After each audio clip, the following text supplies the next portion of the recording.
And the devil did make him do it. Oh, yeah, we were Arne all Johnson was under diabolical possession. He didn't know what happened for at least 2 hours.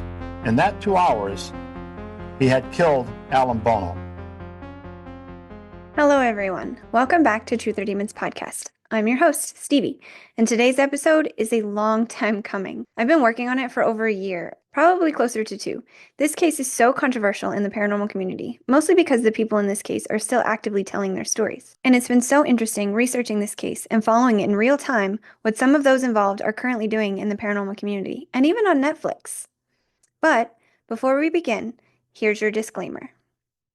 Disclaimer. This story will discuss situations involving homicide, domestic violence, and alleged possession. Please listen with an open yet critically thinking mind. So, while editing this video, I realized I call Arne Cheyenne Johnson a, quote, murderer several times, and I realized I can't actually legally call Arne that. And after double checking with my legal team to confirm I could not in fact call him a murderer, I decided to make this quick forward here. Arne Cheyenne Johnson was convicted of first-degree manslaughter, not murder. Yes, legally, there is a difference. Manslaughter is an unintended or non-premeditated killing, whereas murder is purposeful. But in my own personal opinion, it was not manslaughter. But to cover my ass legally, and so I don't have to re-record this whole episode, anytime I say murderer in this episode, I will insert a more appropriately legal word in its place. Enjoy my frustrated comic relief. Okay. To tell you this story properly, we should probably start with the alleged possession of a 12-year-old boy named David Glatzel.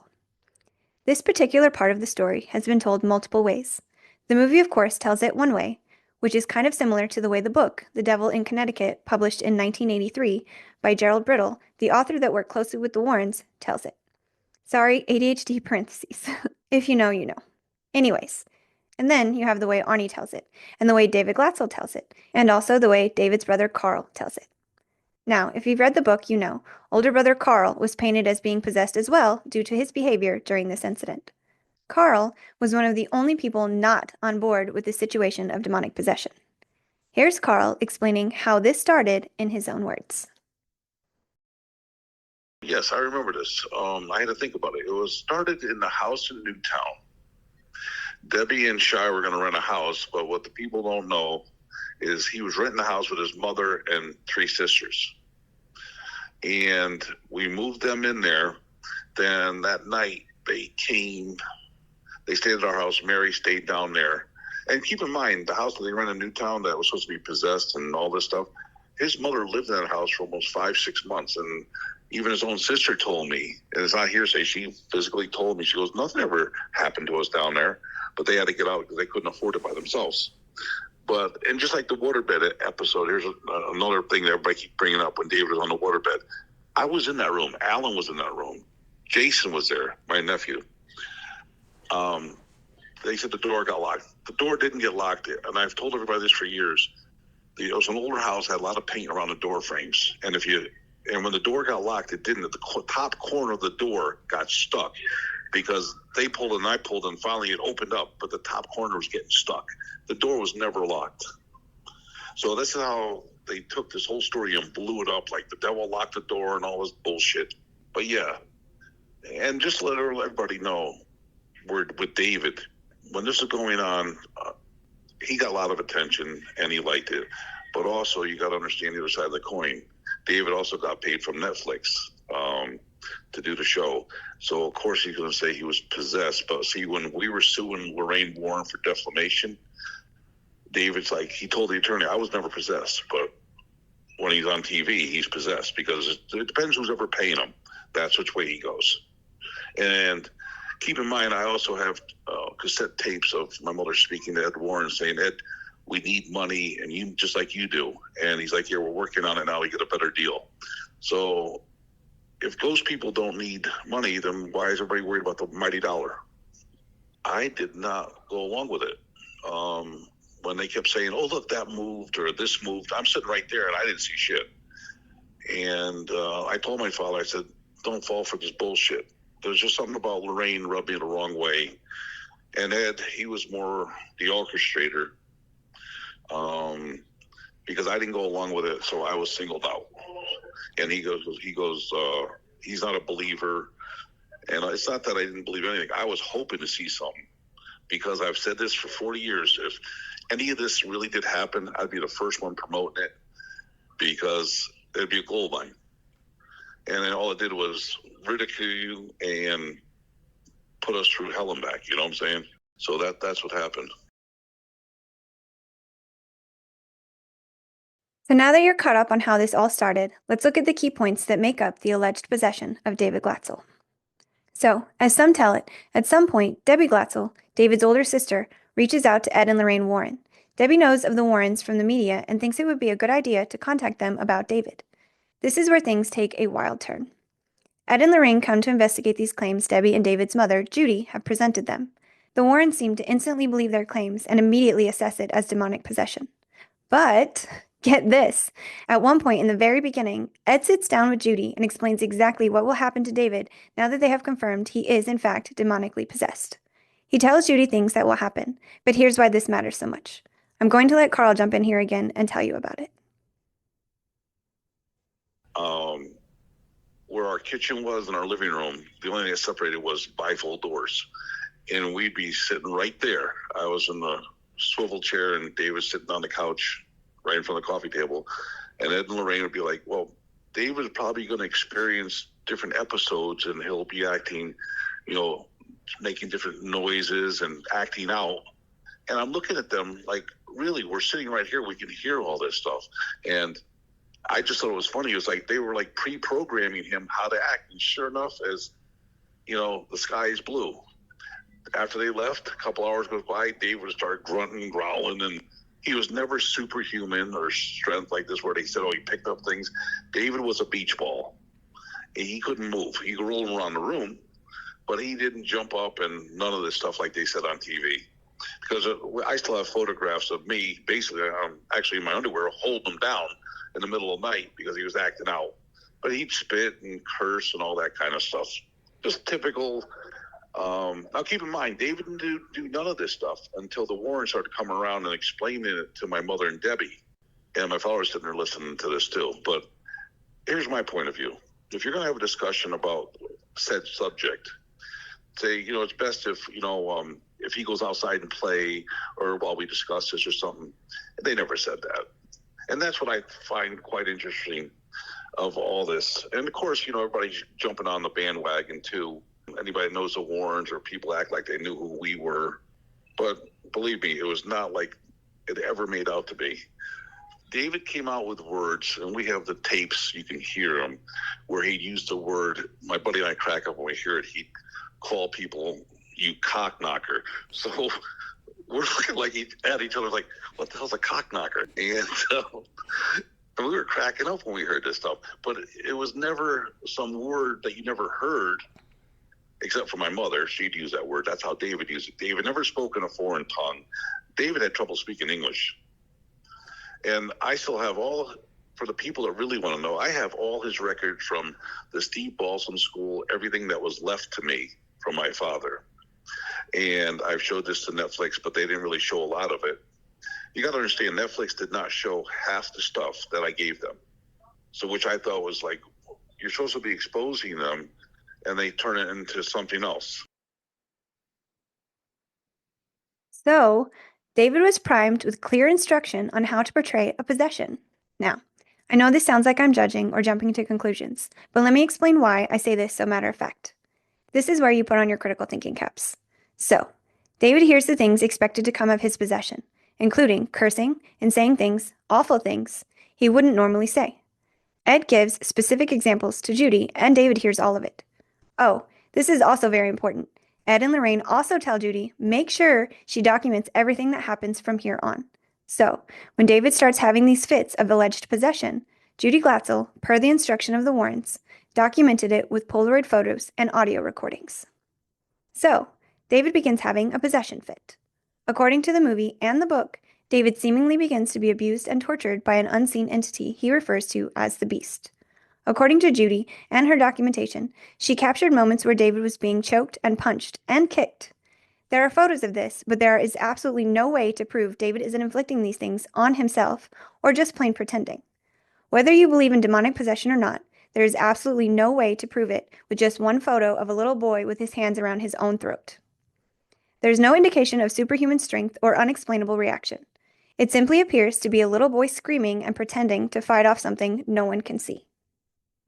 So, when it comes to Judy's evidence, quote unquote, there isn't much for proof. The photos are hardly evidence, let alone proof. I know. What about the audio recordings and claims that David was speaking in languages he didn't know, using words he'd never heard, and the claim that more than one voice came from him at once? But Judy's recordings? They display none of these things. In the documentary, The Devil on Trial on Netflix, they share an audio clip of Judy yelling at David during a fit of, quote, possession, and David cursing back at her. If you listen to this audio clip and really pay attention to it, you will hear a little boy testing the limits of his mother's belief in him being possessed.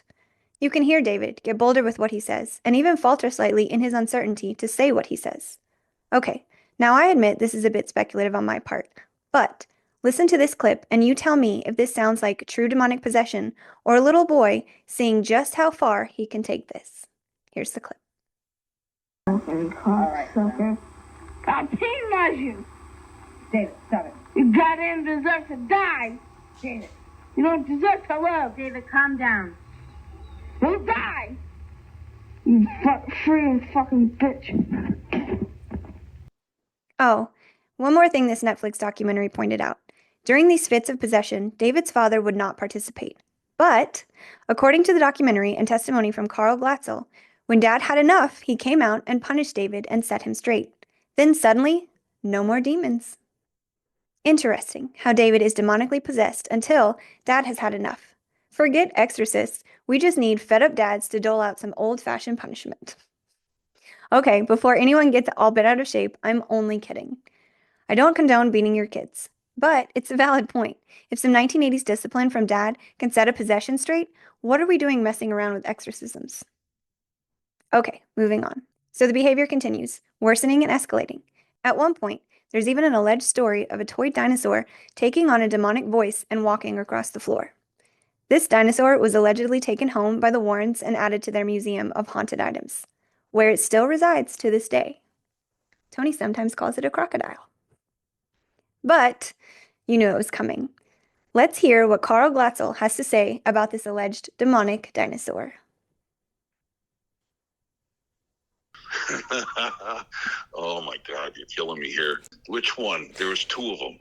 There was a Godzilla one and a Tyrannosaurus Rex one. The one that supposedly Tony Spear has in his collection is not the one that went across the floor, because the one that went across the floor was on wheels, and that was Godzilla. Yeah, Godzilla was a dinosaur that we had. And keep in mind, the floor wasn't level. If you put a ball on the floor, the ball would roll across the floor. Okay. It didn't roll far. It only rolled 2-3 inches and it stopped. But they made it seem like this thing was walking and talking. And again, what's the best way to get people's attention? Scare the shit out of them. And like I said, I've said this for years. And 99% of the stuff that they said happened didn't happen. The dinosaur did not walk or talk. And I just find it amazing the stuff they collect in their museum, that they scared the shit out of people. But see, they're still making money off of our stuff. That's what I love about it. Well, people don't realize everything's based on money with them. According to Tony Spira and the story that goes with this dinosaur that's currently stored in the Warrens Occult Museum, the Warrens took the toy after its apparent display of demonic manipulation and housed it in a glass case, just like Annabelle. It is still there, and you can see Tony speak about it on the Seekers of the Supernatural YouTube channel. Okay, so David is now full-blown possessed, according to Judy and Debbie Glatzel and Debbie's boyfriend, Arne Cheyenne Johnson. Debbie and Arne met when he was 15 and she was 22. It's said they didn't begin dating until Arne was older, when he was 19 and she was 26. However, here's a really interesting piece of information. Arnie's father is quoted saying Arne started dating Debbie while she was dating him. Arnie's father. When Arne was 15, his dad apparently caught the two together. Now, I can understand how you may not believe this piece of information is actually relevant to the story, but you'll see later just how relevant it is. But moving on for now. So once Judy Glatzel decides that David is truly possessed and in need of paranormal intervention, the Warrens enter the picture. The story goes that Judy's friend had heard of the Warrens and told Judy, "You should call these people, because they're experienced in the occult and demons." Another version of the story is that Debbie was fascinated by ghost stories and the like, and knew of the Warrens, and she suggested that they call them. It was 1981, so the Warrens had progressed from their fascination with ghosts and spirits to an obsession with declaring every paranormal thing they encountered to be a demon. Now, I know this may seem like I'm kind of just skimming through this alleged demonic possession of a child, but believe it or not, that part of the story isn't the most shocking. So, I really don't see a whole lot of reason to break down all the happenings that the family was experiencing. Aside from David's behavior exhibited on the recordings, the claims were he saw a demon-like entity he referred to as the Beast. He claimed he could see what the Beast could see sometimes, and that only he could see when the Beast was in the room. He claimed the Beast told him things he couldn't have possibly otherwise known. All these claims have one thing in common, though. There is no proof. No tests were run to check and confirm things David was doing or saying. They just declared him possessed and talked of exorcisms. David's possession was textbook, according to the Warrens. They seemingly predicted everything that could and would happen to David while under possession. To some, this would be confirmation that what was happening was real. But you have to remember, no one has the rule book on this stuff. No one truly knows what is going on when things like this allegedly happen. It's all assumption and speculation. It just depends on how good the presenter is when it comes to taking it in as fact versus speculation. Anyways, the Warrens tell Judy to document everything because they have to show the church so that they can get the approval they need to have an exorcism performed on David to rid him of this diabolical possession. It's often discussed amidst conversations regarding demonic possession that mental illness must first be ruled out. This is in fact the most responsible move to make when dealing with cases like this, in my opinion. If the person suffering an alleged possession is actually suffering from a mental illness and they don't address it, they could exacerbate it and make the situation so much worse. When it comes to the possession of young David Glatzel, his mental health was not addressed. He was not seen by a psychiatrist or anyone who could determine whether or not David was suffering from anything else other than demonic possession. A general physician is said to have accompanied the Warrens and given David a physical assessment and determined nothing was wrong with him, but that was it. Judy, David's mother, was completely in the mindset of it being demonic and nothing else. But why would she be so eager for it to be a demon? You'd think, as a mother, you'd hope with everything you had that your child's ailments were things of this realm that could be addressed and corrected with things we know work, like mental health help and sometimes medication. It's been proven that antipsychotics can be very helpful to people suffering from things like schizophrenia, which then enables them to lead healthy, normal lives. So why wouldn't you, at the very least, rule out something like this possibly being helpful to your child? Who is suffering? Now, I know we were still in a time where being quote-unquote crazy was a stigma most feared, but wouldn't you fear the stigma and ridicule that came with being associated with a demonic possession more than mental illness? Maybe not, because a demonic possession claim means you don't have to take responsibility for what is happening in the situation. Or demonic possession equates to loads and loads of attention. I recognize that I'm sounding a little harsh. I'd be lying if I said all this research and all the people I've talked to who have actually been a part of these stories and situations hasn't made me a little jaded. So, last year, a documentary came out on Netflix called The Devil on Trial. In this documentary, an adult David Glatzel is interviewed, along with his brothers Alan and Carl. David tells his story as he remembers it, according to the documentary. He recounts what led to his possession and what happened after. Then, you have his brother Alan somewhat corroborating the story. They talk about their mother, what it was like meeting the Warrens, and what David went through. They also discuss how their older brother Carl was very, quote, difficult around this time. They claimed he was disagreeable and lashed out. It's even stated in the book that the Warrens deemed Carl to be possessed as well. But the reality of the matter is, Carl was the only one trying to see and state the situation for what it actually was. So then, the documentary lets Carl talk. Not only does Carl still state he doesn't believe his brother David was suffering from a demonic possession, but he drops one hell of a bomb on the audience. Carl states that he found evidence in his mother's journal years later of her drugging her family with something called Sominex. He said she wrote down, quote, "The family had their medicine tonight." As you're hearing this statement, it sounds so despicable and deplorable that a mother would do this to her family. It was absolutely shocking. But then when you look up and find out exactly what Sominex is, an antihistamine, essentially Benadryl, with the main ingredient being diphenhydramine, just like Benadryl, it suddenly seems less horrific. It's just an antihistamine that will make you a little drowsy, and it was marketed at this time in the name brand Sominex as a sleep aid. The assumption is, in Judy's mind, it made her 3 boys more manageable. But when you look closer into this claim, into what diphenhydramine can do to a person with prolonged use, things get wild again. So here's where I get to shout out my boyfriend for helping me with this research. Thanks, babe. So my boyfriend is super smart when it comes to science and things related. He's always watching these really interesting YouTube videos, and while I was doing some research for this, I noticed he'd been watching some videos on what abusing drugs can do to the brain. And not just weed or mushrooms or acid, but unconventional things like you wouldn't think to abuse. So I asked him, do they cover the abuse of Benadryl? He says no, but immediately directs me to a website the video mentions that has a whole database of reactions to almost every substance known to man. Initial reactions and prolonged exposure. And, wouldn't you know it, diphenhydramine is on there with multiple accounts of experiences based around long-term exposure. Let me just read some of the reoccurring things that occurred in each of these experiences. Here's a few quotes from a few different stories. Quote, I won't see spiders or shadow people like everyone else, and that's exactly what happened.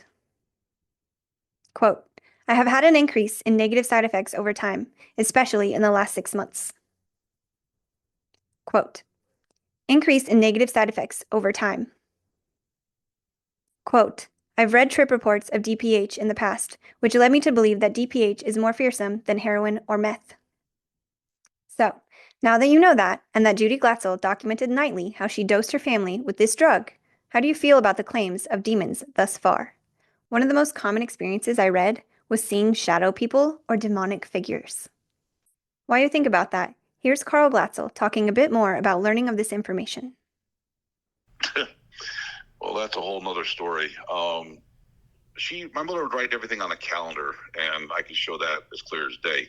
That was her Bible, all right? Everything that happened, she put on there, whether we got, in a fight with somebody or there's bills due. She was like her diary right there. And she put on there one day that caught my attention after she died. Everybody had their medicine tonight. The house is quiet. And I pick up a lot of notes like this, but the funny thing with my mother, whether Alan and David like to accept it or not, she would always keep her bowl, whether it's macaronis or a salad or soups, separate from the rest of the family.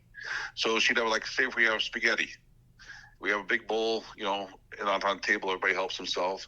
But my mother's was always on the side. It never dawned on me all these years until every time for instance, past relationships, girlfriends go home for dinner, we get tired. And right at 45 minutes after we're done, I'm exhausted. I really want to pass out. My wife and I would go over there, have soup or something in the wintertime or whatever time of year it was. She's like, I'm tired, let's go home. And this is what my mother would do because she talked about Sominex. That's how I knew about it. And my ex-girlfriend that I had with my son, my mother told him, put this in his food, it'll knock him out. So that all played together. And she's lucky. She'd probably been doing this to us kids for years since we were little. My mother could never deal with stress.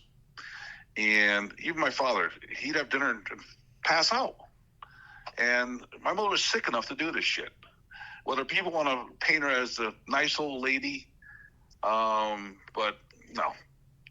There's shit I could tell them, this is not the time, but people would be amazed how people really are in life.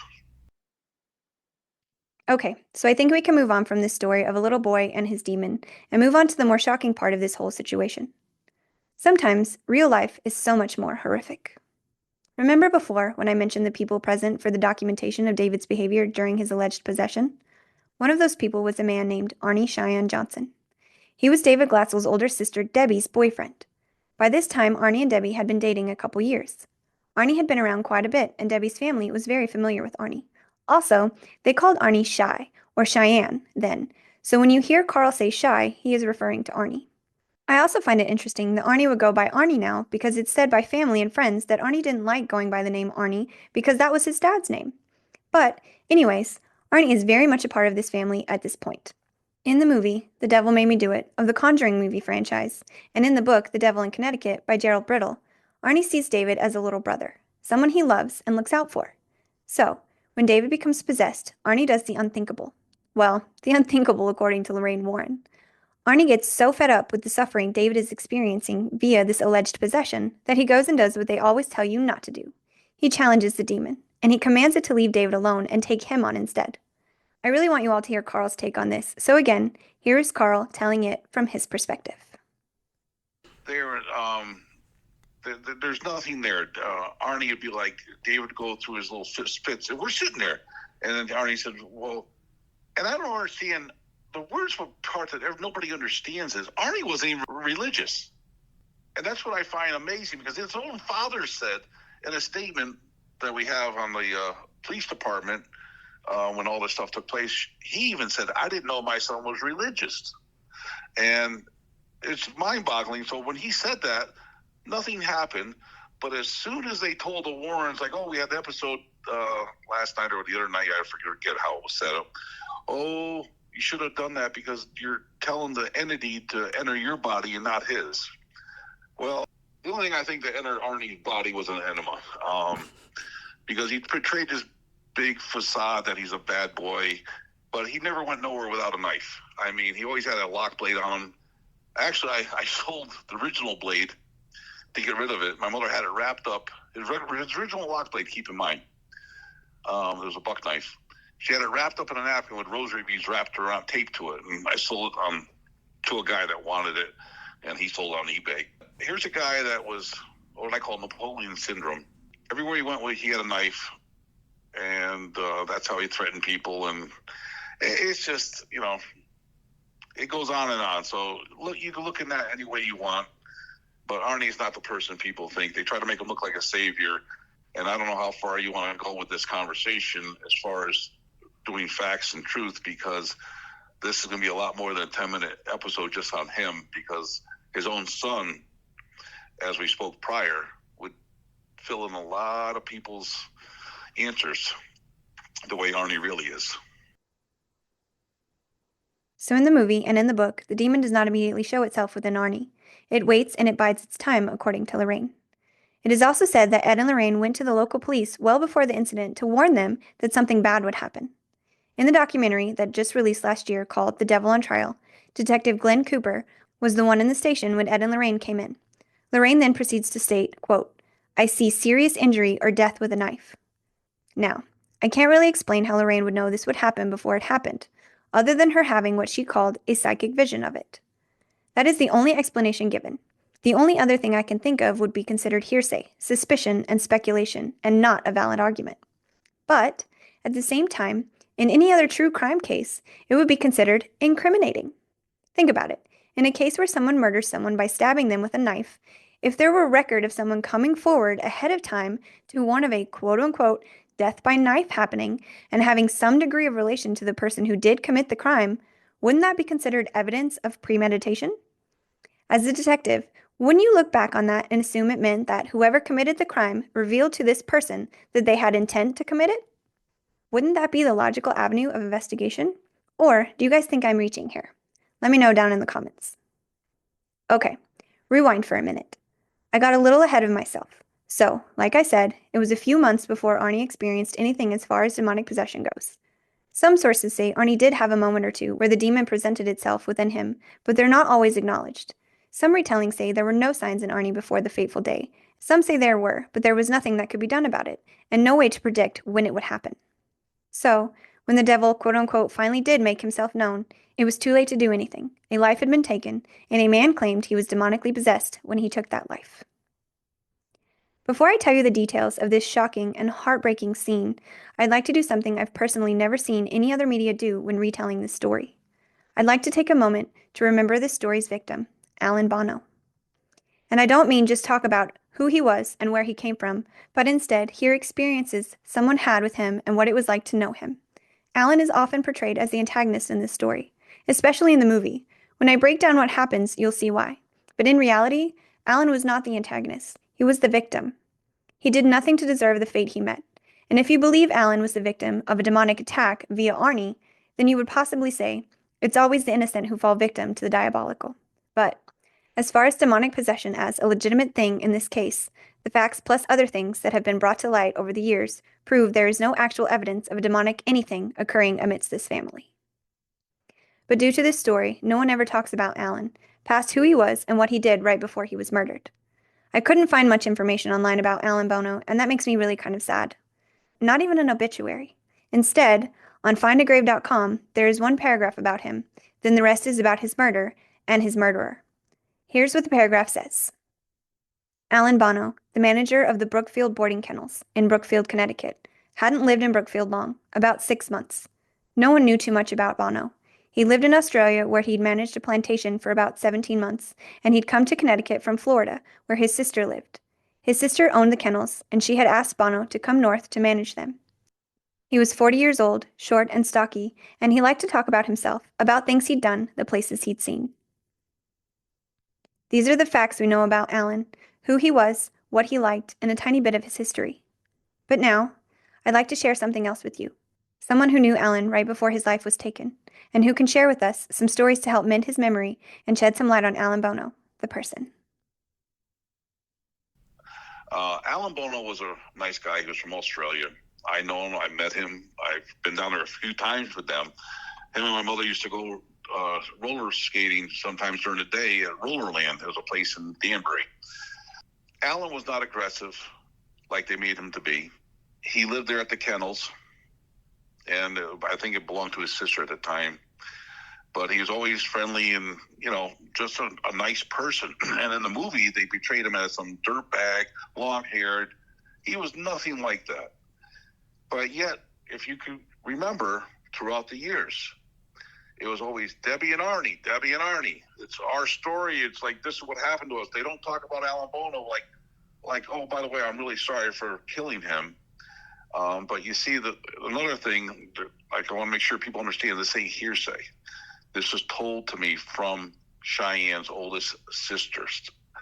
And she goes, I remember, because I was talking to her about 2 years ago.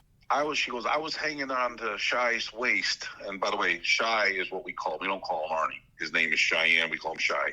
She goes, I was pulling on Shy's waist, and I could feel him stabbing the guy with his arm moving back and forth. But yet, when it went to court, she seemed to forget all about that stuff, because Debbie told her back then, if you do this and say that stuff, you're going to put your brother away for years.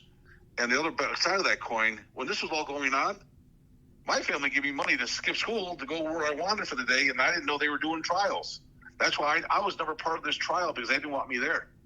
Because I would have told them, no, he killed a guy. There's no doubt in my mind. I know how he is. Now, and getting back to Alan Bono, Alan was a soft-spoken person. He had the Australian accent, but he was a good-hearted person. He wasn't, as I said earlier, aggressive or mean. That wasn't his, position on life. He loved animals. But the funny part, I see how this whole story, when the night when this all happened, Arne Johnson left the scene. Now, people from Brookfield know where the dog kennels was, and there's 2 ways to get to our house where we lived in Brookfield on Oak Grove Road. You go up Silver Mine Road, which is exactly 1.2 miles from the house, our house. We jump out and we started walking in. I looked over to the side. I go, who's that? And that was Alan. I saw him laying there. And I'll never forget it, because I was only, I think, 15 at the time. And I saw him on his side. He was on his right side, laying there. And I rolled him over, and I saw blood marks, 4 stab wounds, 2 at the bottom, 2 at the top, from Arnie. And I hear him gasping. I didn't know how to do nothing. I go, hold on, Alan. I go, help is on his way and stuff, because I didn't know what to do. And I didn't know, no matter what I did, it wouldn't have saved him, because I didn't realize this till probably 28 years later, when I ran into the detective. They gave us the pictures. He gave me all the mail and all the letters they got from the town police department. It was the 5th mark that killed him. I'm like, what do you mean? I only saw 4. He goes, no, there was one up by his collarbone going down through his carotid artery. That's what killed him. Okay, let's get back to the timeline and sort through the stories and the facts. So after Arnie challenges the alleged demon that had possessed David Glatzel, nothing really of consequence happens to Arnie for about 5 months. A couple of times, David says he sees or hears the beast plotting against Arnie and his life, threatening to end Arnie's life, and at one point, Arnie even falls from a tree while working his tree surgeon job. He comes out of it unharmed, but David swears it's a result of Arnie challenging the beast. and David also adds that the beast told him this would happen to Arnie.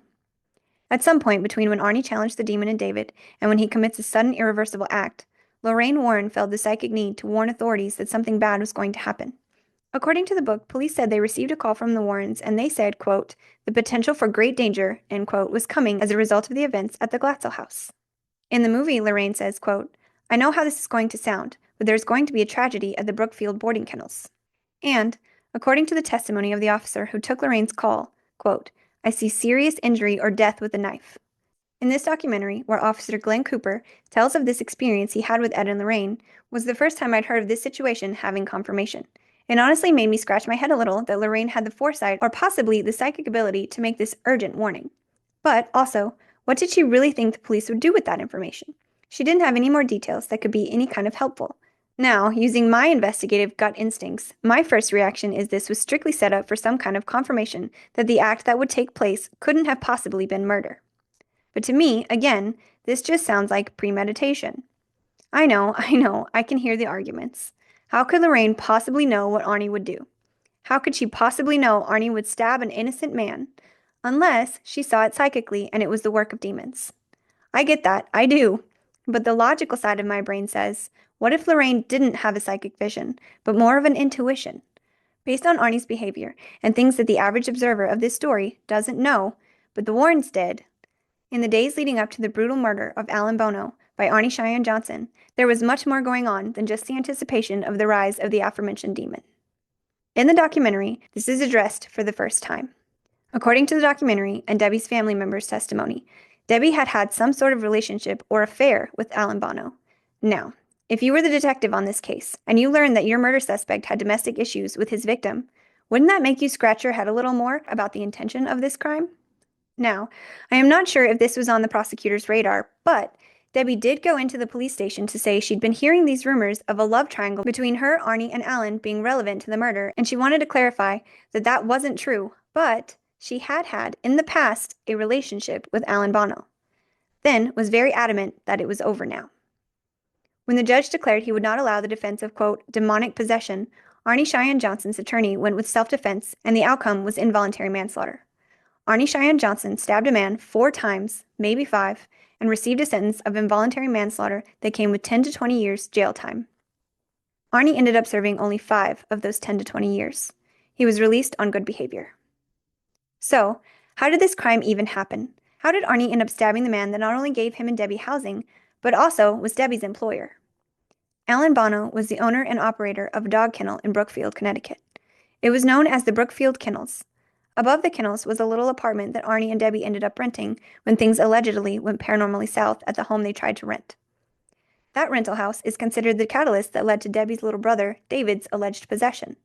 David claims the beast that latched himself to him was first encountered in this rental house that Arnie and Debbie had attempted to rent with Arnie's mother and little sisters. In the book and in the movie, the stories told about the original rental Debbie and Arnie were expected to move into are similar, but both blame the house for unleashing the attack of possession on young David Glatzel. But, as you heard Carl tell it earlier, it didn't go exactly as the movie or the book portrayed. Here's Carl again with a little more clarification on that. Okay, as I said earlier, my mother, Jason, Alan, David, and myself were there. We went down there and gave them a hand moving their stuff in. And then that night, well, keep in mind, during the day, everybody's jumping on the waterbed and playing around. But we're just looking at the house. We went downstairs, and there was a basement.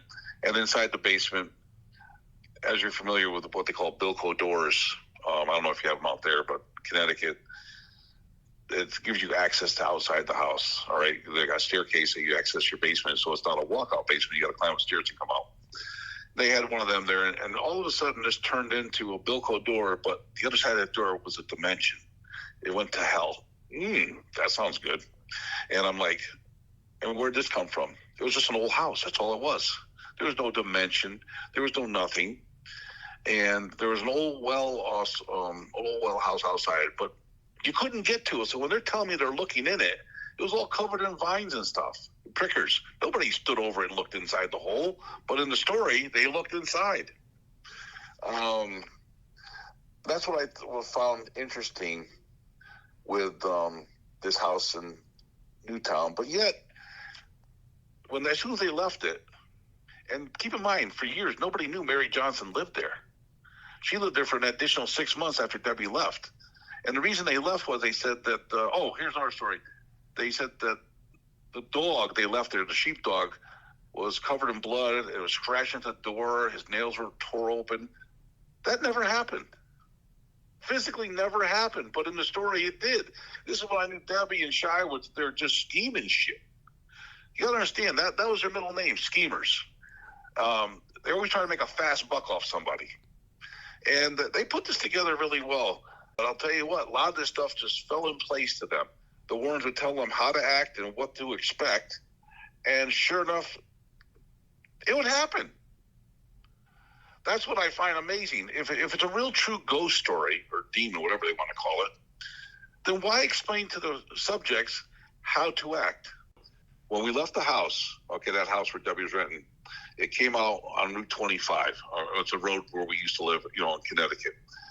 And it was like on a Brookfield, Newtown line. So David knew that way, because we traveled it. Yeah, and what I'm getting at is, he said this demon or beast, he called the beast, was leaving the house and it's coming up Route 25.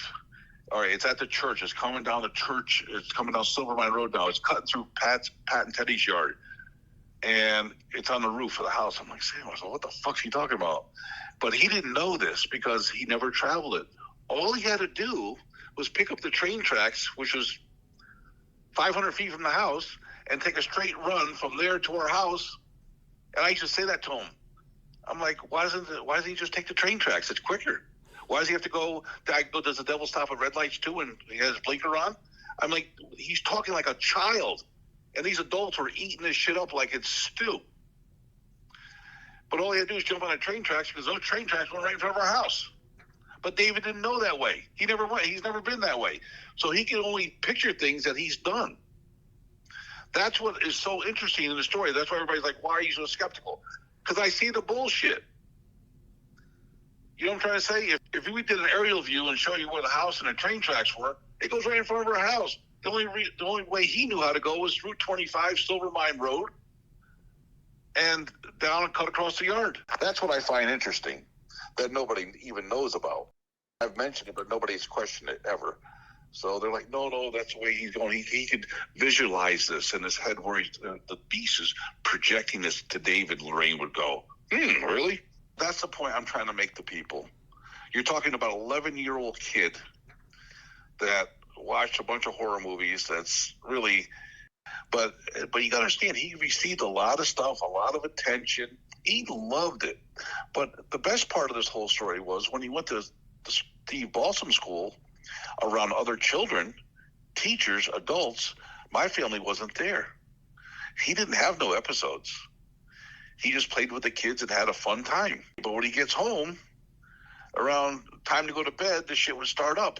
The best part was one evening, I'll never forget this, Debbie said, it was like 11 o'clock at night.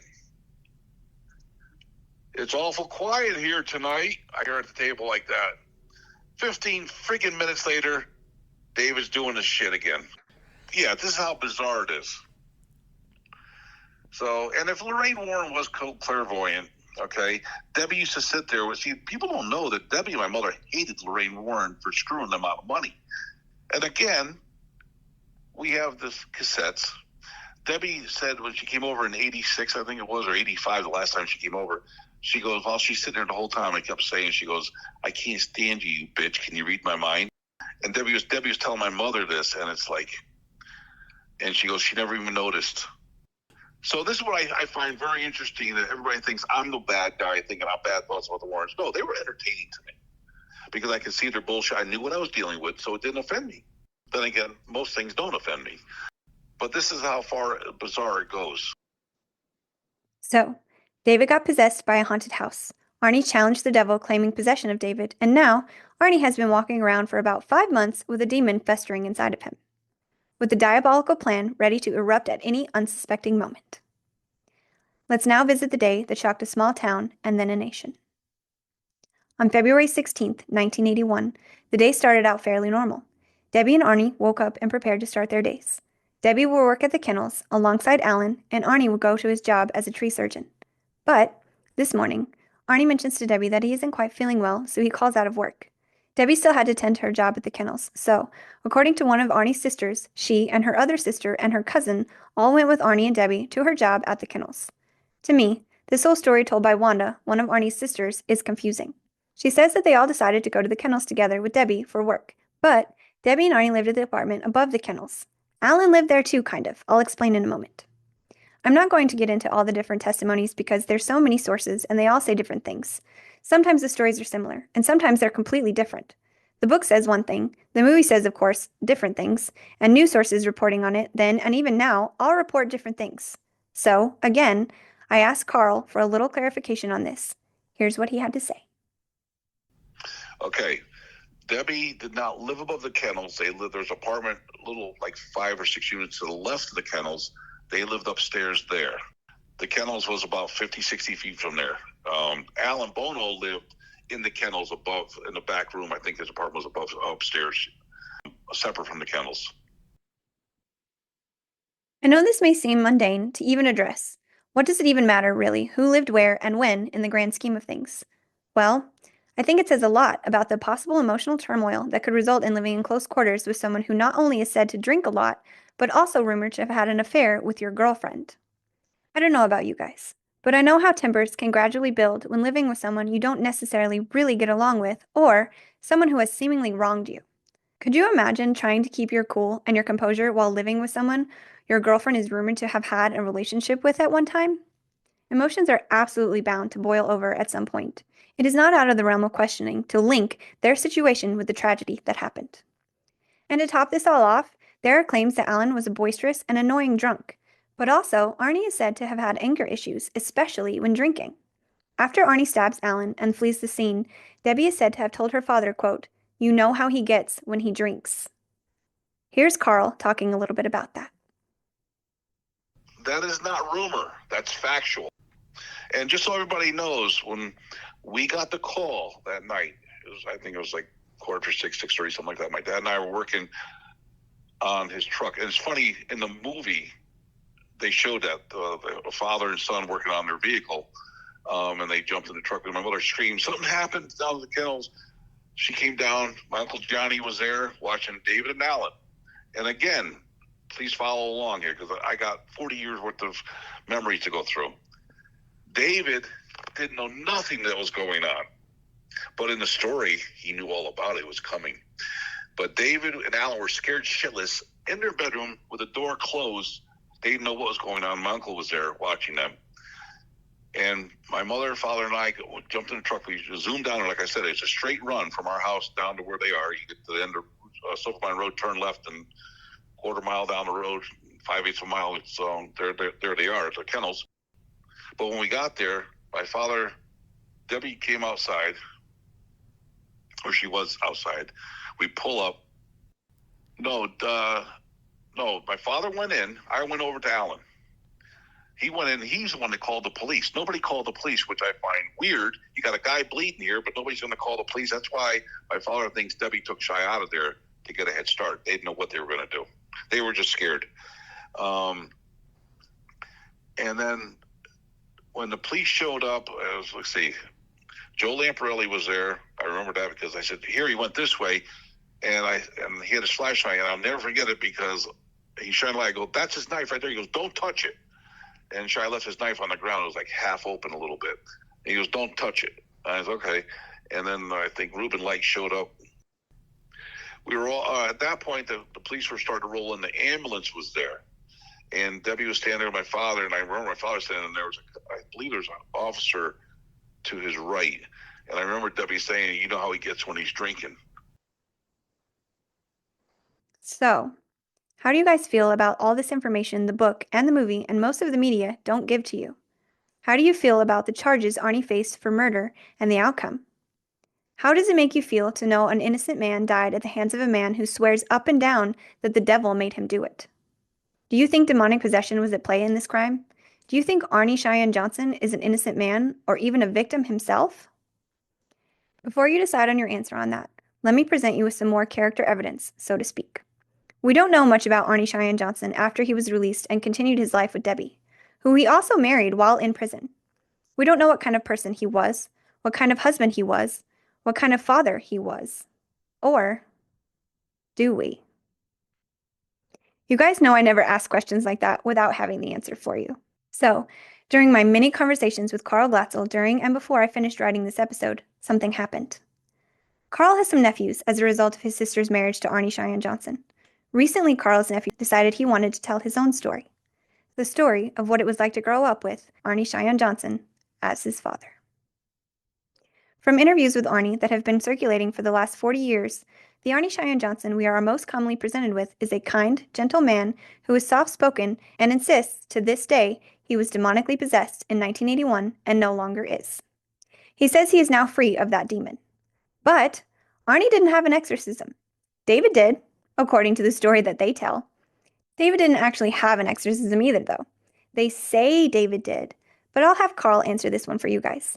Did David Glatzel ever have a legitimate exorcism? David, to this day, has never had a exorcism. They said we went to Canada, to Montreal. And just so happens, I have pictures of us at the hotel, and my mother wrote, because she's writing all the pictures, everything, what we did. We were in Montreal for Dave, or was it Quebec? I forget, one or the other. We went there for David's healing prayers. Again, we're at the church up there, and I think it was in this book or something that the church windows blew out and a door slammed or something. Never happened. And again, but they made it look real scary. All David went up there was to talk about the prayers over him.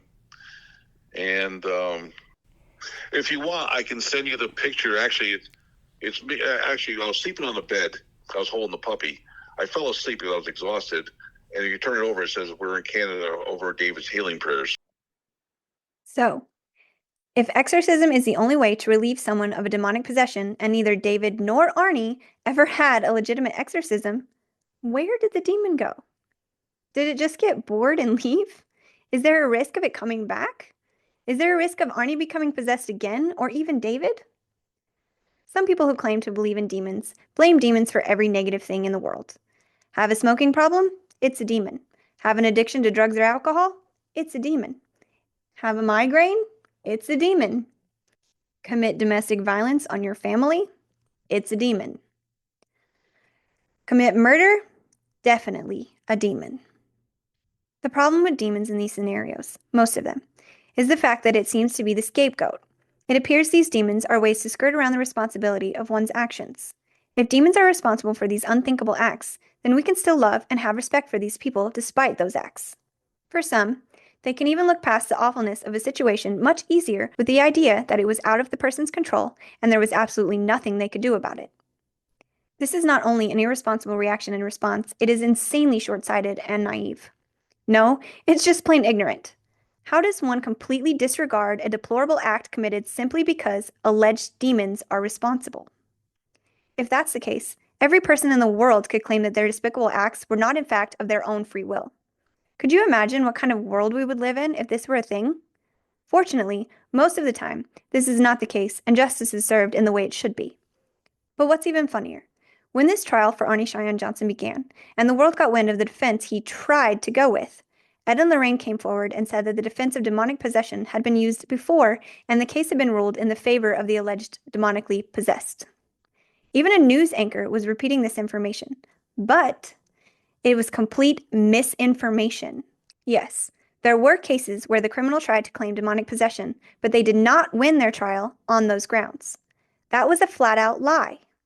So why, in the case of Arne Cheyenne Johnson and the manslaughter of Alan Bono, was it just accepted as demonic possession by the general public and even still accepted today? The answer to that, unfortunately, is fame.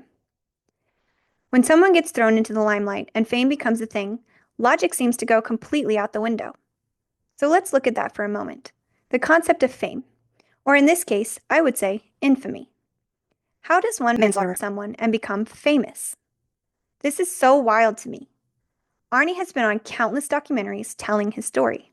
He's considered a guest celebrity at paranormal conventions. Podcasts and TV shows and the like all want to interview him. Everyone wants to hear his story. But are people really even listening to his story? To the facts? Are they paying attention to the actual crime that was committed? Are they remembering the real victim in this story? No, they really aren't. So much so that many people who retell this story of the possession that led to a manslaughter get the details of the manslaughter completely wrong. I have heard people say Alan was manslaughtered in multiple different ways, and if they get the stabbing part right, they get the amount of times wrong, from 5 or 6 to 20 times. Even Selena Spooky Boo royally fucked up this information. She said on one of her most recent YouTube videos about the Warrens that Arnie shot Alan Bono. Yeah, like with a gun. That is so far from the truth, yet no one cared. I didn't see anyone who addressed this in the comments, and Selena never corrected it. It's because Alan Bono is never the focus of the story, just as the DeFeo family is never the focus of the Amityville horror story. The real victims are simply forgotten, it seems. So, to set that record straight, Arne Cheyenne Johnson stabbed Alan Bono 4 to 5 times, according to the medical examiner's report, in his torso, with a tree surgeon's knife, which Arnie owned. So back to my point. Sorry that was quite the tangent, but the point I was getting to was, where does everything stand now? 43 years later, aside from the celebrity guest spots, what is Arne Cheyenne Johnson doing with his life? You might assume he's leading a nice, quiet life, enjoying the freedom some, me, might say he doesn't actually deserve. At this time, I would like to present to you all one of Arne Cheyenne Johnson's sons, Jeremy, and a conversation I had with him and his uncle Carl Glatzel. Is there anything you'd like to start off with, or do you want me to just jump right in? He's possessed. Yeah. Jump right in. How do you feel about demonic possession? That's a good question. I've never personally seen it, That's so there's not much I could say on it. That's very telling, considering who your dad is. If you would, please tell us who your dad is. My father is Arne Cheyenne Johnson. And so, what is it like being the son of someone who claims demonic possession as a reason for murder? Well, at the moment, I don't have really anything to say. I mean, he's not really a good person, you know. Mm-hmm. Pretty bad. He's done a lot of messed up things. Explain the story to her, Jeremy, because Stevie don't know what happened. Okay. So my father had me evicted out of my house, and then turns around and is sleeping with my ex-girlfriend and my kids. So he had me evicted out of the house so that he could have them move in and take over my room, my brother's old room, and actively drive around my mom's car. Wow, says a lot about his character. And how do you feel about people seeing him as such a timid, kind person in all his interviews? I mean, it's kind of confusing for the one, because everything that's said is kind of inaccurate and not true. My perspective of it, because how could you go ahead and disown your own kids and do something that fucked up to them, and then say, oh yeah, I'm such a good family guy, and this and that, take care of my family. How are you taking care of your family? Yeah, as I understand it, he's not even gone ahead and got Debbie a headstone. No, it's I think it's what is it? A piece of wood that's still there under the grass? Yes. Stevie, did I send you the pictures of the grave? No, you didn't. I'll do it while I'm talking to you. Okay, cool. Keep talking. So, Jeremy, how are you dealing with this right now? I mean, personally, nothing I can do except just stay out of it for now, and I'm gonna try to get custody of my kids, or at least 50-50. Okay. Because right now I'm only able to see them once a week on Sundays for like 3 hours. So while my father gets to play daddy. Yeah, and it doesn't seem like he's gonna be the best father figure for them, as far as what I know. I didn't want him involved with my children, and they said, why? And I said, well, he's a convicted murderer. I'm like, I don't trust him. So how do you feel about how he is in real life versus how the whole world sees him to be? Completely different. I know, for one, he used to drink heavily and a lot every night, like maybe a bottle or two of alcohol a night, or sometimes whiskey and scotch. Him and my mom used to drink every night. And then, he'd get angry and talk about how he wants to kill people, or, oh, I'll fucking kill you kids and stuff like that, constantly growing up whenever he'd get mad or have bills or something like that. Wow. And that kind of corroborates the whole thing where in the documentary recently, Debbie says, or Debbie's heard saying, you know how he gets when he drinks right after the murder. Oh, yeah. I mean, he's definitely angry when he drinks. I can tell you that. He even told Jeremy that he wanted to kill me. Yeah, he said it about everybody. But when Shy's in front of me, he's as nice as pie. Right. Yeah, when I see him on interviews with Tony Spira and other people, he seems so docile. So anybody could put on a fake look for a camera. Right. Hey, he did it for the courts. Right. Yeah. So how old were you when you learned about the story, how it was told? So me and my brother both learned of it. I believe my brother was like 15. I just turned 12. We went to Disneyland for, what was it, a funeral for my cousin. And one of the people that worked at Disney said, "Oh, it was a pleasure having you here, Mr. Johnson." We're like, "How does he know who you are?" Like, well, he's like, "Oh, they must have saw us when we walked in and checked in." So then me and my brother, we Googled it, and then we found this whole story. And I'm like, oh, wow. Wow, so you had to learn from it from a stranger in Google. Yeah, pretty much. Yeah, our parents never said a word about it to us. Wow, and so... What's funny, too, is as grown up, you could ask Jeremy right now, they would never allow the two kids to be around me by themselves, or they question the kids. Did you say anything to Carl? Oh, yeah, constantly. They'd always ask that. What'd you say to him? I was like, I didn't say anything. What do you want me to say? Wow. So when you finally did learn about it, did you talk to them about it, or was it later? Yeah, they came forward with telling their lies, apparently. Mm-hmm. Tell them the version that was said in their version, how they protected you and Jakey. Oh, how we used to get like death threats and stuff in the mail as kids, saying that we're going to kill your kids or the spawns of Satan and stuff like that. And my parents wouldn't allow us to ride the bus when we were younger because of all the so-called death threats. Yet I've never seen one personally. Wow. But, we used to get all those, and, oh, we did it for your own safety, or you can't go over friends' houses and stuff, or they can't come over. It's not that they couldn't come over. Arne didn't want anybody at the house, and anybody that I knew probably already knew who my family was. I was probably like, fuck that. Yeah. And, kids didn't want, like, the parents wouldn't want me to go over their houses and stuff, knowing about who my father is. Yeah. So. And it's like, okay, I understand. Yeah. Stevie, here's something interesting, too. Jake remembers this because he used to play football. Shy got arrested on the football field one year for saying the exact same thing what Jeremy said earlier. Yeah, that was not during my game. Wow. Yeah, you're lucky I don't. He tells us, who was it, the coach? Yeah. He says, you're lucky I don't fucking kill you. That's bizarre. Wow. And he got walked off the field by New Milford PD, and they cuffed him at the car and brought him in then for making a threat.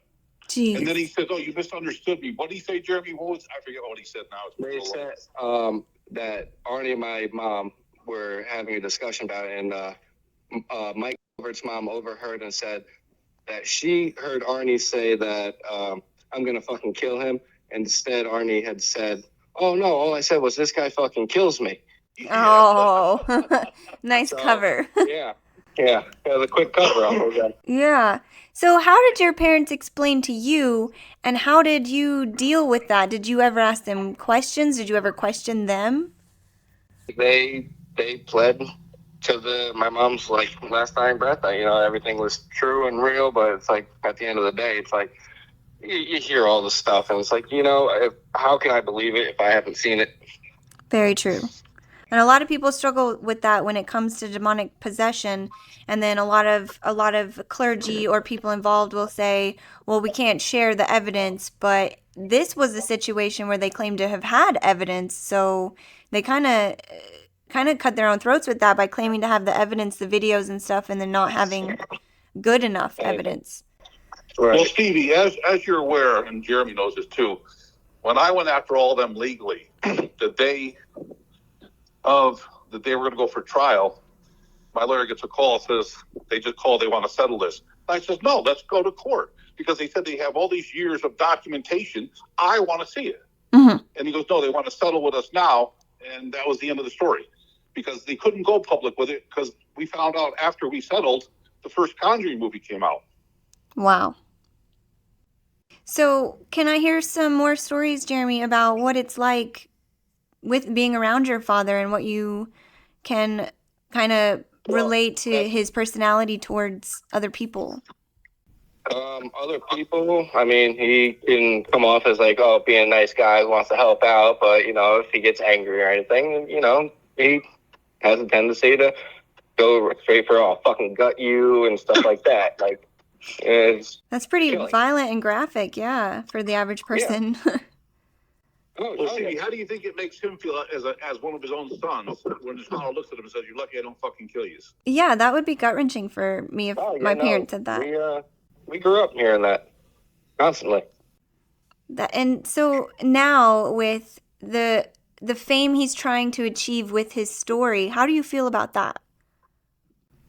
Honestly, it's kind of a joke at this point for me. It's just like, how are you gonna continue this and saying you're this and that when clearly it's not true? Like, how can you say that you're a good father and stuff to your family and you take care of your family? It's like, no, you're taking care of my family that you evicted me from the house from and fucking had them move in. Yeah. So I don't see how he's such a nice guy that everybody's talking But Stevie, about. I want to put this in perspective for everybody out there to know this. Shy did the same thing to his father when his father dated Debbie before them. Right. For 40 years. And then he does it to his own son. I mean, it's just disgusting. Jeremy and this girl, they grew up alongside each other, across the street from each other. They knew each other from little kids. Yep. And it's just so sad to see this. And the girl, I guess, has in her mind thinking Shy's making all this kind of money and he's not making what he thinks he is. And she's going to get a rude awakening. Yeah. So you think maybe she's kind of interested in riding coattails for fame and money versus actually wanting to be with him? Well, I honestly, it's hard to say. How old is she, Jeremy? 28 or 29? 28. Your dad's what, 64? Jeremy's kids can call him Uncle Dad or Grandpa Daddy. You know, and that's what it's basically like. Yeah, it's the true definition of granddad. Yeah, it sounds like he didn't learn much from his past versus, so we've got all this speculation about Debbie cheating on Arnie with Alan, and then, of course, Arnie being with Debbie after his father, and so he seems to be keeping this very consistent pattern going. Yeah, that's actually news to me. Like, I had only heard that as of recent. About his dad and Debbie? Yeah, I didn't know that because I'd never met my grandfather. Oh, okay. They wouldn't allow him to meet him. Away. They kept him away completely. They said, hey, he's a fucking garbage piece of shit. You don't need to speak with him or talk to him. I'm like, oh, I just want to know who he is. I don't even know. Now, Jake also, or Jeremy has another brother. He went through the same stuff with his father. Oh, yeah, he's still, hung up on the whole, his father wants nothing to do with him. That's and really sad. He just he refuses to believe it, because nobody wants to believe that, your family wants nothing to do with you. Yeah, that's really hard. And, and keep in mind, after my mom passed, Jake took it kind of hard and whatnot, and, he wasn't there for him. And he completely cuts him off. He doesn't answer his calls or anything, apparently, or, doesn't call him back, nothing. And I think Jake also mentioned that he was, I think you told me this, that when he talked to Jeremy, he said, yeah, Dad has Jeremy's ex-girlfriend sleeping on his mother's side of the bed, which blew Jake away. Oh, that's really wrong. Arnie had confirmed that him and my ex are together because I guess Jake, and said, yeah, so I guess me and Kay are a thing now. Oh, wow.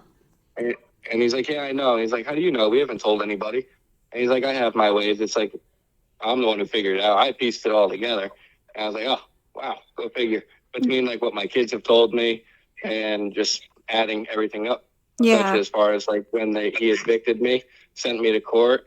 Him and my ex created a lie. They called the police, said that I would make death threats about her family, and that I attempted to choke my father. Really? And then, yeah, so then I got arrested up in Torrington where I live. They showed up at my door and arrested me. And I was like, what is this for? They said domestic violence. I said, for what? I've never put my hand on a woman. I don't believe in that. And they're like, oh, domestic violence, blah, blah. So I go to court, and then Arnie and Kayla are sitting there. I'm like, are you kidding me? So in the police report, it said that I attempted to choke him. So my current girlfriend now was with me, and she went up to my father and said, really? He attempted to choke you? How could you say that? And he's like, oh, it was an invisible choke. It's like an invisible choke. And I'm like, kind of like your demonic possession, right? You just fucking magically stab somebody and he's dead. Oh, no, I don't remember it. You bullshit, you don't. Wow. I am blown away by that. Yeah, so there's a lot that is like untrue with him. So Yeah. everything just keeps adding up. The lies are just building, and it's just creating a beautiful story that's unfolding in front of me. Wow. This is just wild. And Stevie, basically what I've done for the two kids, I call them kids. They're not. They're adults, but they're still my nephews. But they at the end of the day, I just showed them the facts. Like I had the contracts. The Shy lies. The Shy would even help the kids. Like I've sent them money in the past for things that they needed, a wire, whatever we do. But Shy would even give them money to even pay a phone bill or anything. Because Jake goes, Dad, I just need a couple $100 for now. He wouldn't even help his own son. And these are facts. And nobody wants to challenge me. Hey, my door's open anytime. And at the end of the day, I was showing Jeremy what they were getting. But the funny thing is, I think, Jeremy, you're better off to tell this part of the story, what how I showed you what they've got in contracts and what they're not allowed to have. Oh, yeah. You tell her. Well, my parents apparently received a lot of money from Netflix, Hollywood and everything for the Conjuring movie. Warner Brothers, yep. And then, so they received money. I guess it was in my mom's name as well. So once she passed away, Arnie's not allowed to touch any of the money due to the Son of Sam law. Right. And so anything that she had in her bank accounts or even the house, is in her name. So we got the paper to go to what is it? I forgot what it's called. For court. Probation. No, not probation. Probate court. That's what it is. They want me to go for mom's death or whatever she had. I didn't know 100% what it was about. And then he's like, so he told me and my brother that we're not allowed to go and we can't take off work. Keep in mind, he was also the supervisor at our job. So he was already taking off. So he said, you can't, because if he wasn't in charge, I was in charge. So he told us we can't go, and that it was all just to consolidate our mother's debts and bills and stuff like that. And turns out that the money that whatever would have been in her account and stuff like that would have been left to me and my brother, along with the house too, because the house is fully in my mother's name. Right. So he told us not to go. So he kept everything, lied to us, and this is just something that we recently found out about. That's awful. And the Son of Sam law states that he can't collect any money from the story. The murder. Right. From the story. And so how is he getting around that right now? Carl can answer that one better than me. Honestly, we don't know, because Netflix was not supposed to pay him either. And I wasn't part of that conversation, but they had to work something out with the lawyers. But again, the Son of Sam law states, because of a murder, you cannot benefit from it. Now, Debbie received money out of our account from Warner Brothers, which should never went to him. It should have went to anybody. Should have went to the two boys, because they're her heirs for her estate. Right. Not Shy, because he can't use the money. But they did something. Well, I'm not sure what they did, and I really can't elaborate on it. All I know is that they had worked out some deal with paperwork. He was spending thousands on lawyers every week in New Fairfield after the death, trying to get everything worked out, he said. Wow. Yeah. And I was going to put a headstone on my sister's grave, And then Jake told me that he's in the process of doing it. So we're going to give him another 6 months to get up there. But it's been 3 years already, and Debbie don't have a headstone yet. Yeah, that's sad. Shy has not helped them with one thing since my sister died. That's awful. Debbie was one that kept them together. Debbie did everything. And as soon as Debbie dies, you don't even know who Cheyenne is. I call him Cheyenne. Everybody else in the world knows him as Arnie. Yeah. But I've known Shy since I was 11 years old, and he was 12 or 13. He was a year and a half older than me. Yeah. So I read that he didn't like to be called Arnie because that was his dad's name. That's correct. Wait, was it really? Yes, that's your grandfather's name, Arnie. See, I'm finding new information out every day. I thought his name was Skip. Oh, wow. No. Is it Zip, they used to call him. Zip? Whatever. Okay. Hey, by the way, did you get the pictures I sent you, Stevie? Let me check. I think I did. See, Jeremy, you learn something every day. Yep, yeah. I got them. Oh, okay. Yeah, I see. Yeah, I really hope you guys can get her headstone soon. I'm so sorry, Jeremy, that your mom hasn't had that all this time and Arnie could have done it. Thank you. That's okay. I understand. Circumstances. Yeah. So have you seen the movie? Yeah, I saw the movie. How did you feel about, this is really hard for me because I'm a huge fan of the films as films. I like the actors, I like the storylines as the story, not the truth. Right. But it's hard for me because so many times when I'm learning about the backgrounds of these stories and learning how far from the truth that the movies are, it gets frustrating because the films are so well done. They have great casts and everything, but it's really frustrating to see so many people fall for a fake story. Right. Especially when it's portrayed as truth. Right. As far as I know, the story that I was always told, like growing up and stuff, the film was maybe like 5% accurate from all the stories and stuff that I've been told. Mm-hmm. Even though it's only about 5%. Huh? Remember, Gianita? Oh, Gianita? Yeah. Yeah, tell her that one. Tell her that story. Oh, yeah, my mom and grandmother used to say that there was a monster that lived up in the woods called Gianita. Wow. Yeah, so if we didn't come inside when we were called, it would come down and take us and eat us. Oh, my goodness. So tell her what it means, Jeremy. Well, in Hungarian, turns out it means come here. Oh, my goodness. Yeah, pretty funny. So they would use psychology on the kids, whether it was David, Jeremy, or Jake. Wow. Jeremy, you should talk to her when you were a little kid, what Judy would do. Like she would literally try to scare the kids, and she thought it was funny. Yeah. Whether it be Jake. It affected Jake. Jake's a good kid, okay? But he's more emotional. And Judy would scare the living hell out of these kids. Whether even my son would sleep over, like come down for the weekend, and little Carl and Jeremy would be playing, and it was like she'd always use scare tactics with the kids, like banging on the cellar door. Oh yeah. Wow. That was fucking creepy.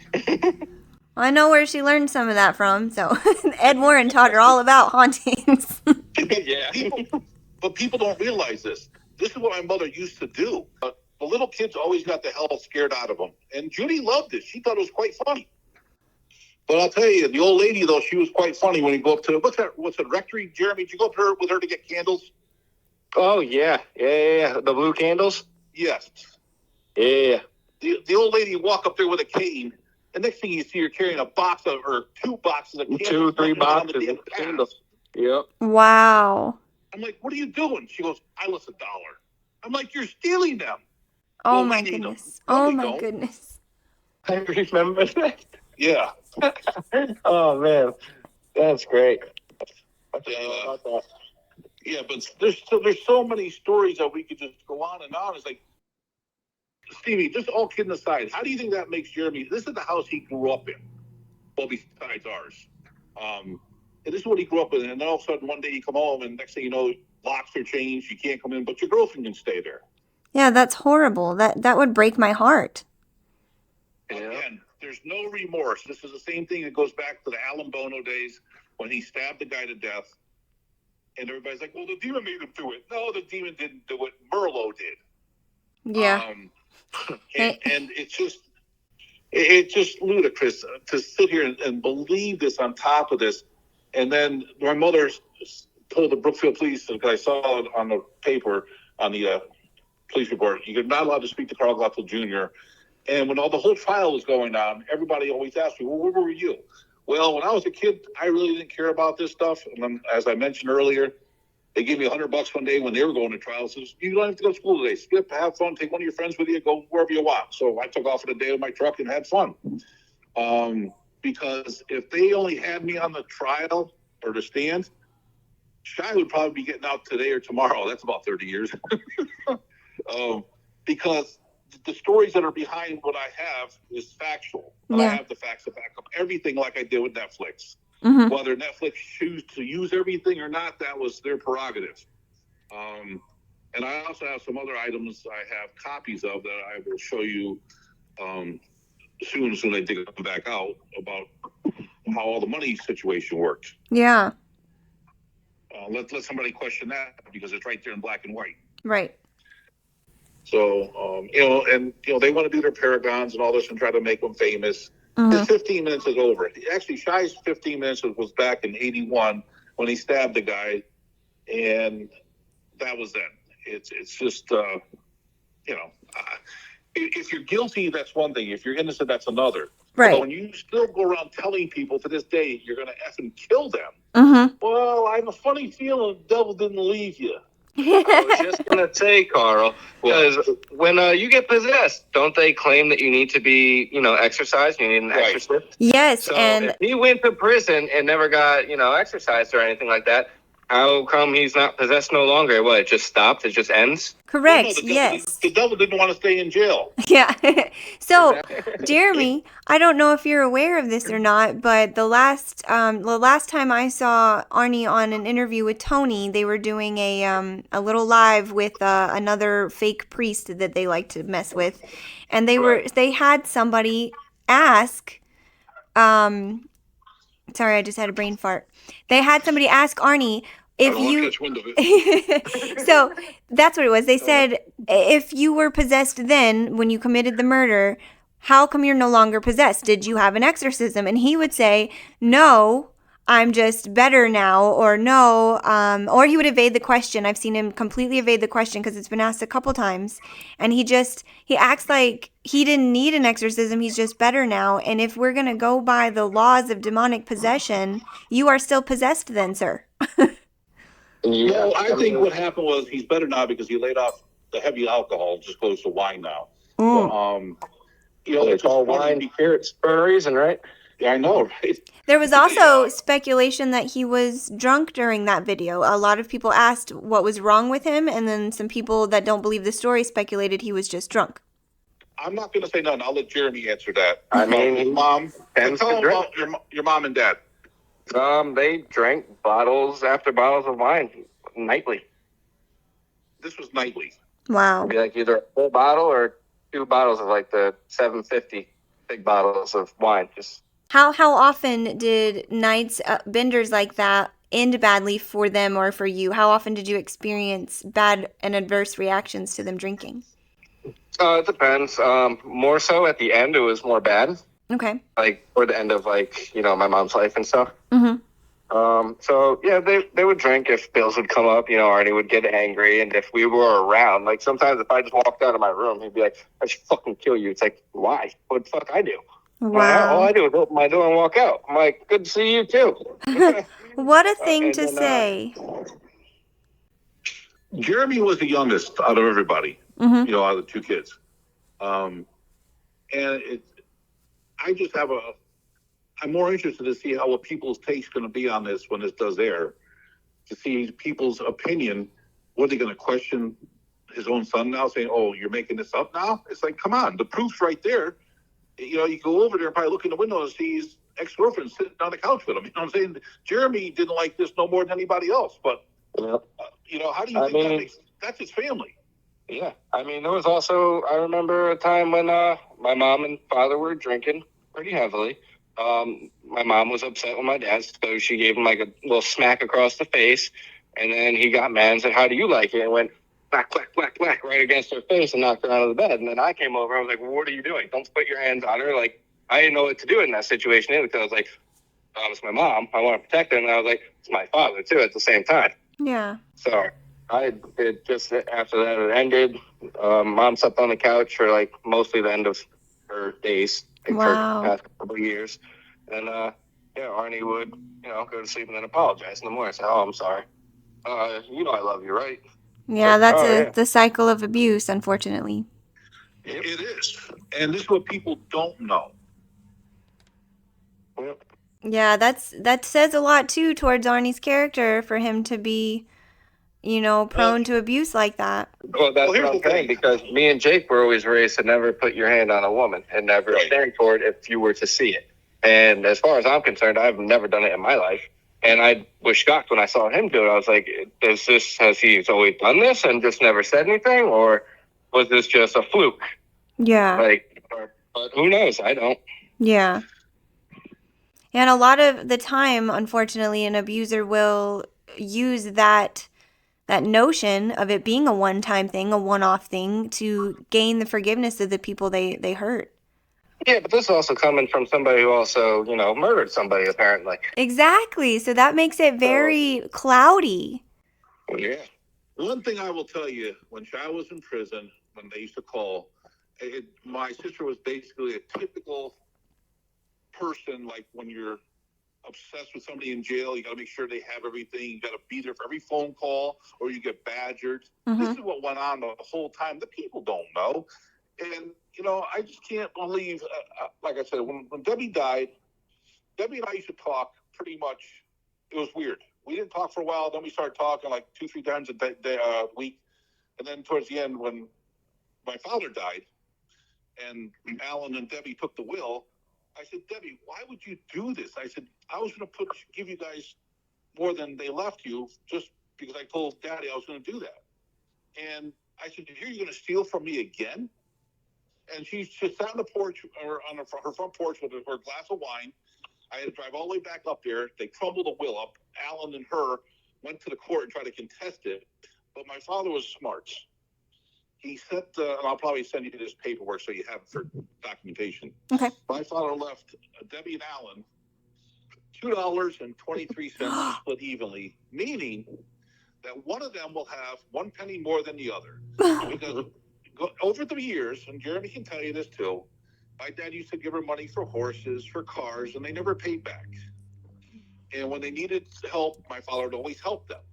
But they tell the kids, "We did this on our own." It's like, no, you didn't. I was like, many jobs when Shy was younger doing tree work, David was there. I was there at night to help them clear up the lots and everything else. So I'm tired of hearing how much they did on their own. And it's just, at the end of the day, it's just sickening. Yeah. But I never thought Shy would turn out the way he did when my sister died, number one. And two, after I see how he treats his own kids now, I lost all respect for him because, Shy and I never had no issues growing up. We really didn't, whether people believed it or not. Him and I didn't have this. So, like, when I hear the stories when Jeremy's telling me that, he's drinking, he's like, "Oh, I want to kill everybody and you too." Well, the door was always open.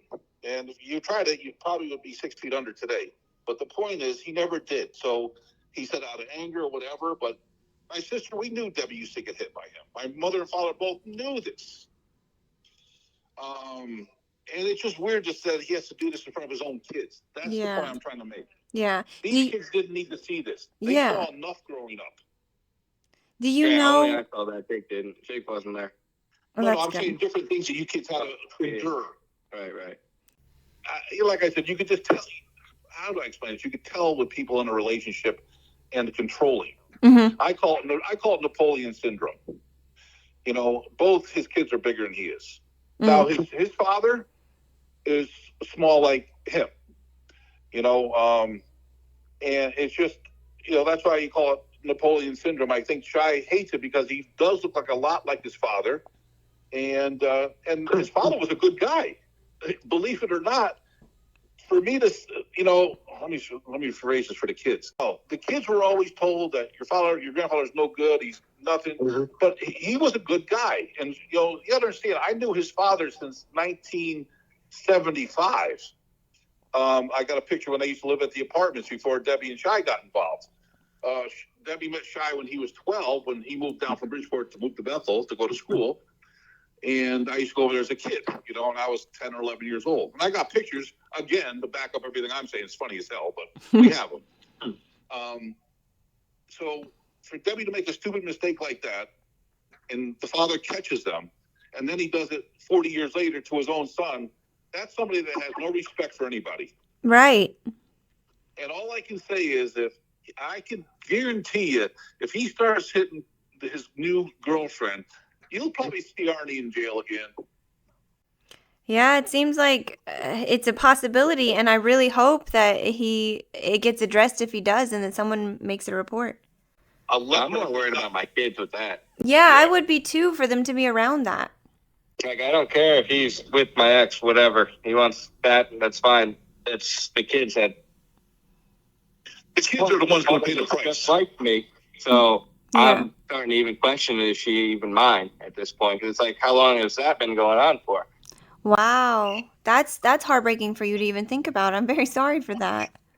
It's okay. It's life. What are you going to do? Yeah. It's a fucked up life, but it's life. Well, at least you can have the little laugh about it. Like, I'm laughing because it makes me feel bad for you, and I nervous laugh. But yeah, it's... Oh, no, you're good. You're good. Don't feel bad. When the kids were growing up, I always had four-wheelers and go-karts around. We always try to do things with the kids. But it was just something about Debbie and Shai. I don't know what it was. They'd always, like earlier I said, they would badger them. Like, what did he talk about? What did you tell them? Did you tell them anything goes on in our house? Don't say nothing.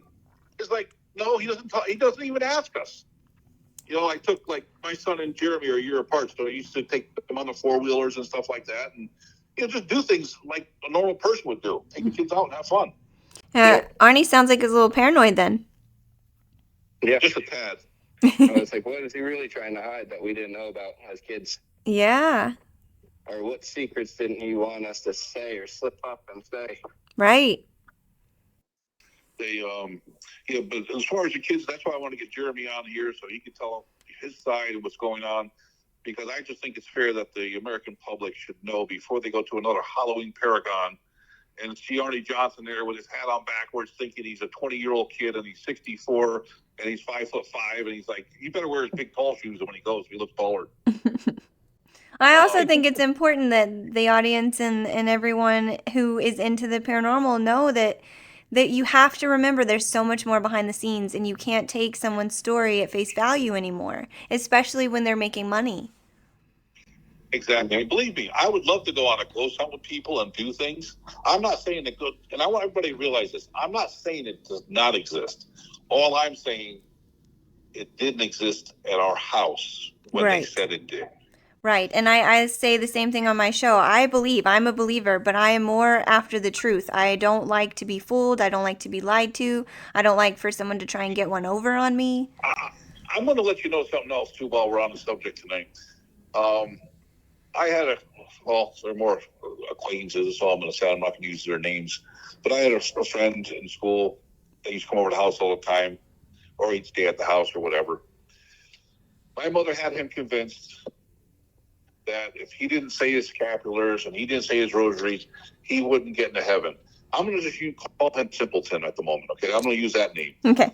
She would have him get blankets because his father worked in commercial stuff and work in hotels, and they get blankets and stuff. She goes, you don't understand. The end of the world's coming. We have to be prepared. All the blankets you can get or any kind of stuff you can can good, store it up here.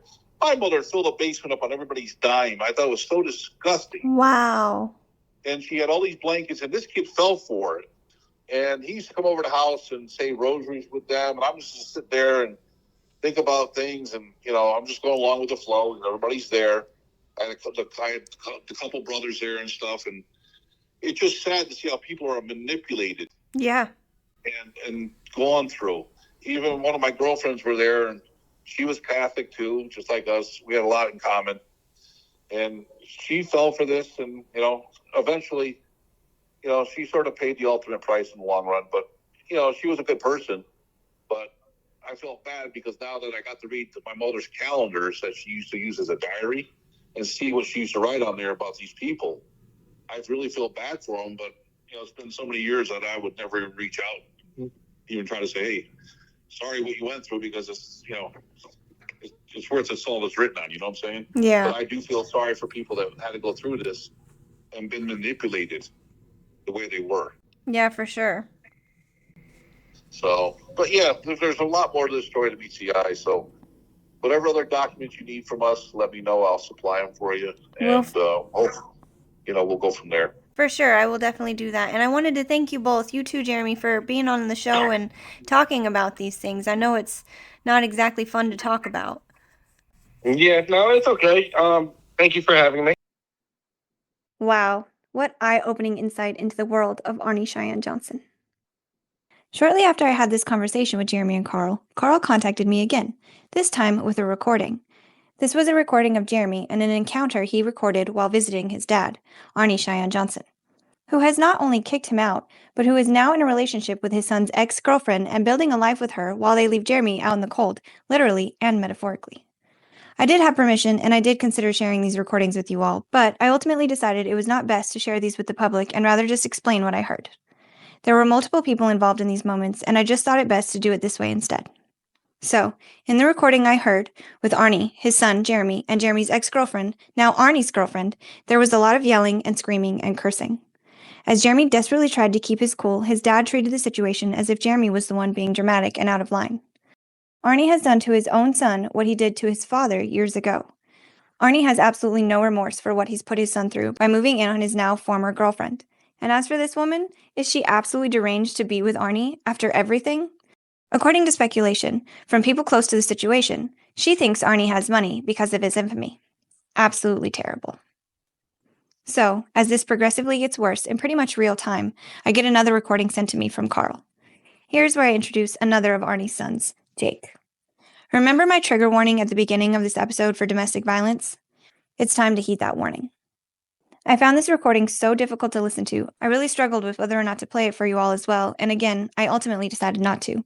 There are, again, many people present for this situation, but this time there are children present, and I just didn't feel right putting their voices out when they're innocent victims in this whole situation. I was, again, given permission to, but after listening to it for myself, I decided it would be best to just tell you what I heard. Now, I only heard a portion of this clip and was told it was from a much longer video, so this unhinged moment went on for some time. The recording is of a man yelling, screaming, and laughing maniacally while his children and their mother are present. This man is Arne Cheyenne Johnson's son, Jake. This clip was sent to me to demonstrate what Arne has contributed to the world since being given a second chance at life after taking the life of another. The point of this audio clip was to show how clearly ungrateful Arne is that he isn't rotting in a prison cell.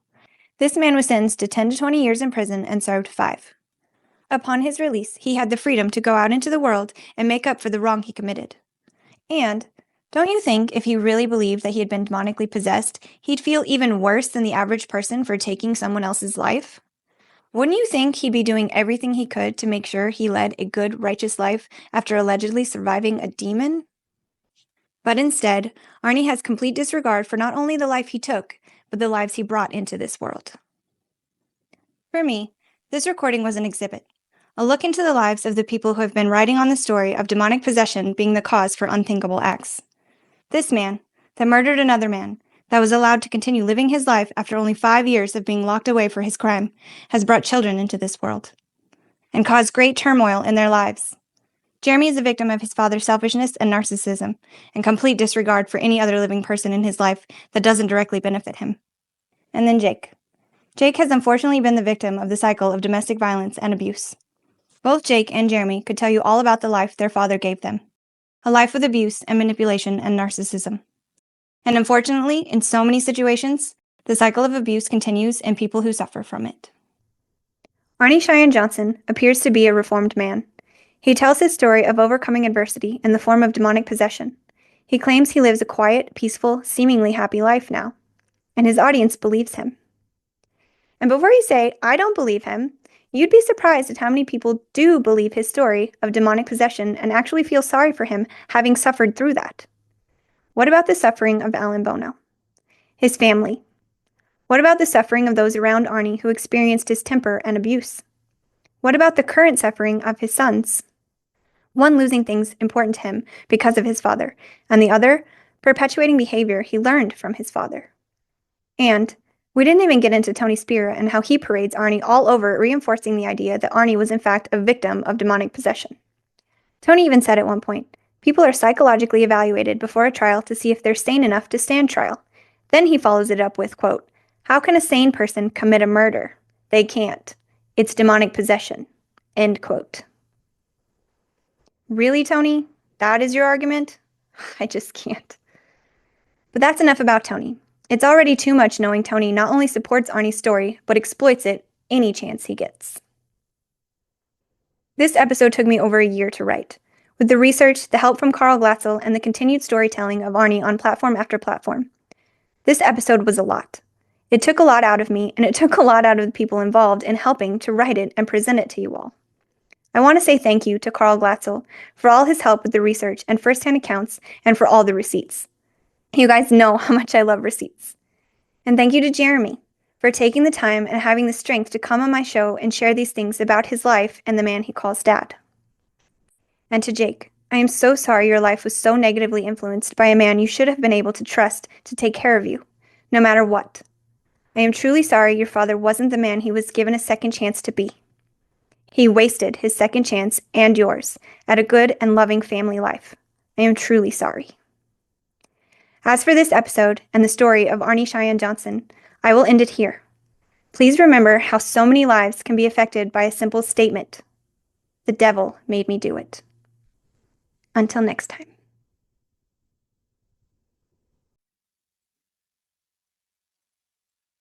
Yay, you remembered. I almost didn't. There was so much involved in this episode. So much research, so many interviews. I got so lost so many times trying to keep this in line and in order and together. I'm sorry if anyone got confused at any point.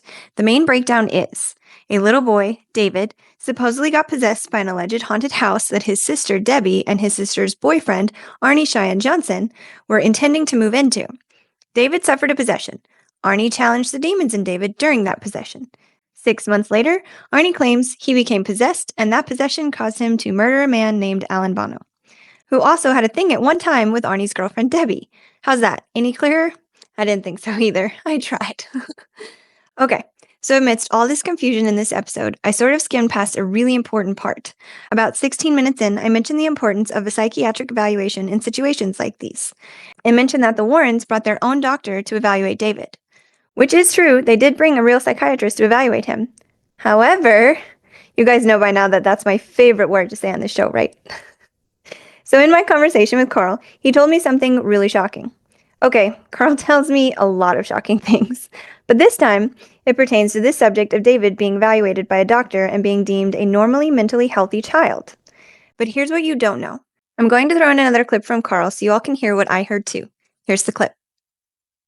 Number two, I have a letter, and for all the people out there listening, yes, I have a letter from Bridgeport Diocese, okay, that state they are not affiliated with the Warrens or their circus. And I have that in the email because I had to get, when we went after them, I had to get all the documentation we had. And yes, they brought in a couple of priests that they knew.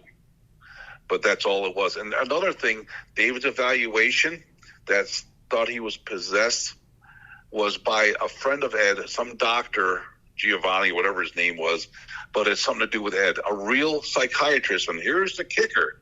I hope you're all sitting down for this. Lorraine Warren sat at her table, said to my mother, honey, you don't want David to go to a psychiatrist. They will lock him up because they'll think he's crazy. We'll bring our doctor in and evaluate him. So for Tony and all those wonderful people out there that want to keep living on the falsified of the Warrens' legacy, not. This is how they trick people and scare people into doing things that they don't realize they're doing. So there you have it. David was technically evaluated, but who's to say if that evaluation was even legit, especially after hearing what Lorraine said. Thanks again for joining me. If you enjoyed the video, please like and subscribe and leave a comment down below telling me your thoughts and any questions you might have for me or for Carl. Carl said he'd be happy to come back on and answer any of the questions.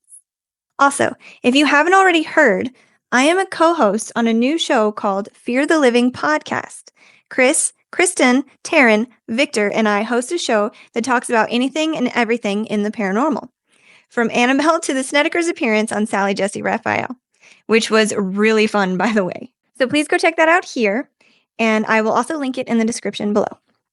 Oh, and please stick around a little bit longer to check out this clip from my special music feature from Frank Chiafari. Frank actually provided his music for the Devil on Trial documentary as well. Thanks for letting me use it too, Frank. And you can find the full video as well here. And thank you for watching.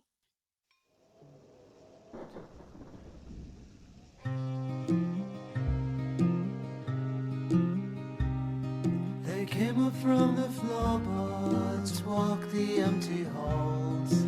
There's wrappings on the windows, there's scratching in the walls. Yes, this is the house where the lights won't shine. It's cold and dark, beware. I hear foreboding laughter from spirits dwelling there. Alone in my old bedroom under quiet moonlit skies, then I see something that's moving from the corners of my